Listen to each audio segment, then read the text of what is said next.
Hello friends, मैं हूं किशोर नारायण। आप देख रहे हैं स्क्वीज आउट, जिसमें हम निकालते हैं हफ्ते भर की खबरों का निचोड़। So let's get started.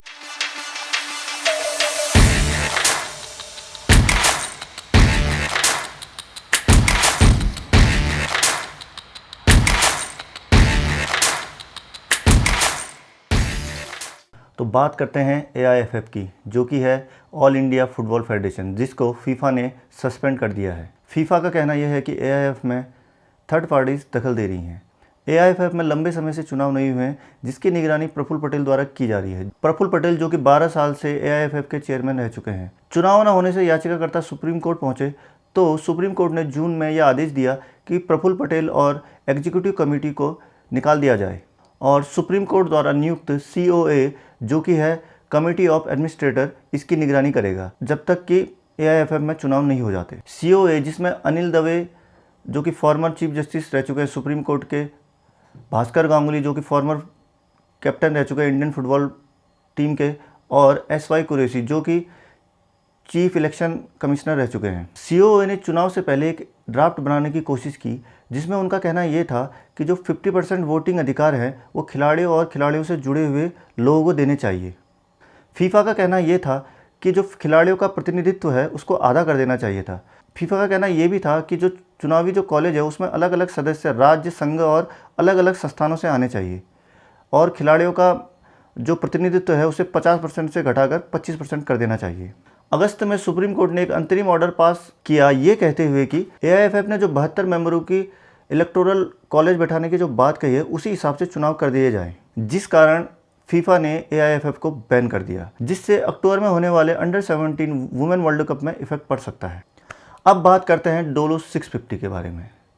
आप इस नाम से फेमिलियर होंगे। कोविड टाइम में हम सब ने ये नाम सुना है। हर कोई डॉक्टर, हर कोई बंदा यही दवाई ले रहा था या डॉक्टर इसको प्रिस्क्राइब कर रहा था। तो बात शुरू होती है medical representatives association of India से, जिन्होंने एक PIL डाली। उनका कहना यह था कि डोलो 650 को बनाने वाली कंपनी माइक्रोलैब लिमिटेड ने 1000 करोड़ के जो गिफ्ट्स हैं डॉक्टर्स को बांटे हैं, ताकि वो ज़्यादा से ज़्यादा डोलो 650 को अपने पेशेंट को प्रिस्क्राइब करें। यह मामला तब शुरू हुआ जब CBDT ने 36 जगहों में छापेमारी की, जिसमें कुछ दस्तावेज सामने आए, जिसमें सेल्स और प्रमोशन के नाम पे डॉक्टर्स को काफ़ी सारे गिफ्ट दिए गए हैं, जिनमें डॉक्टर्स के ज़्यादातर ट्रैवल एक्सपेंसेस भी शामिल थे। चौंकाने वाली बात यह थी कि जो सुप्रीम कोर्ट के चीफ जस्टिस हैं DY चंद्रचूड़, उनका कहना यह था कि कोविड के टाइम पे उनको भी डॉक्टर ने ये दवाई प्रिस्क्राइब करी थी। इस मामले में कोर्ट ने गवर्नमेंट से जवाब मांगा है, और इसका जवाब शायद सितंबर में आएगा। बढ़ते हैं आगे, बात करते हैं दिल्ली में हुई मनीष सिसोदिया के घर में छापेमारी की।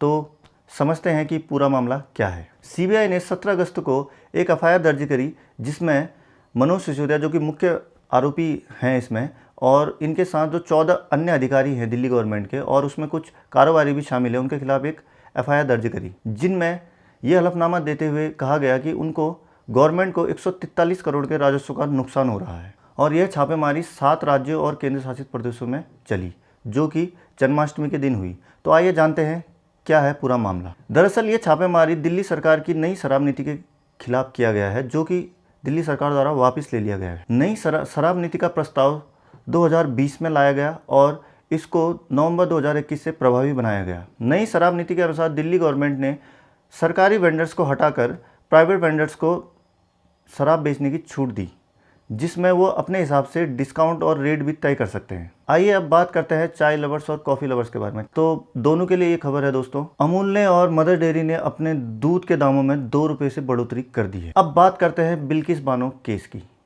15 अगस्त को जब हमारे प्रधानमंत्री लाल किले से वुमेन एम्पावरमेंट की बात कर रहे थे, उसी समय पे 15 अगस्त के दिन ही 11 बिल्किस बानो केस में कन्विक्टेड गैंग रेपिस्ट थे, उनको रिहा कर दिया है।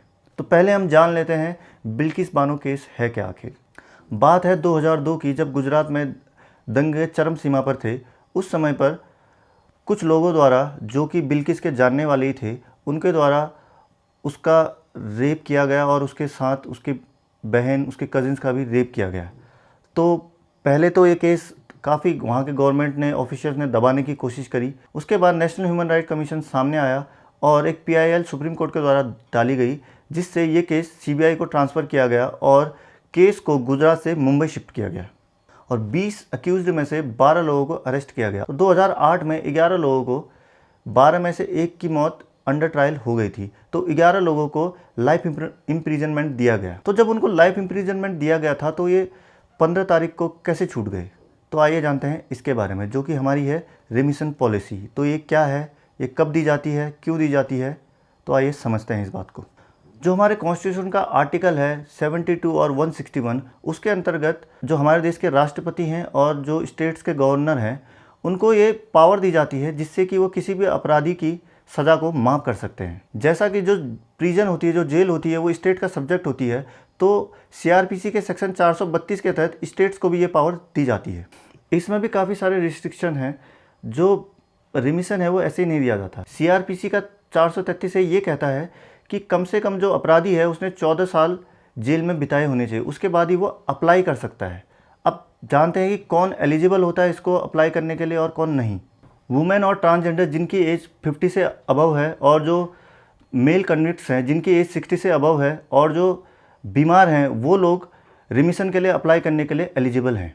और इसमें भी जो रेपिस्ट हैं, जो किलर हैं, जो मनी लॉन्डर्स हैं, वो लोग इसको अप्लाई करने के लिए एलिजिबल नहीं होते। लेकिन गुजरात गवर्नमेंट का कहना है कि उन्होंने सारे फैक्टर्स चेक किए हैं, जैसे कि 14 साल उन्होंने जेल में काट लिए हैं और उनका जो बिहेवियर है जेल में और बाकी सब चीज़ें, तो ये लोग छूटे कैसे?